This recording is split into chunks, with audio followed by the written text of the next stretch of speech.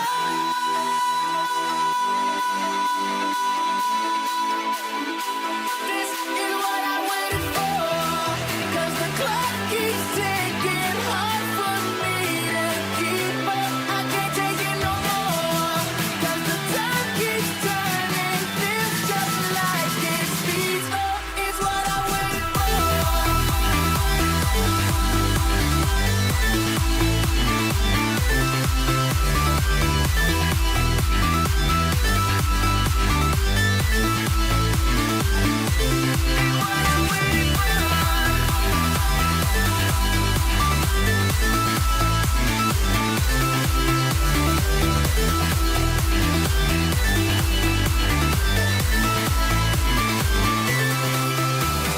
Close your eyes, seek paradise.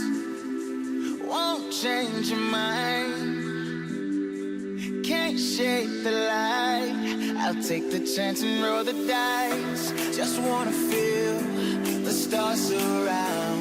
The atmosphere never to come down. I'll stand alone, whether right or wrong. It takes me home.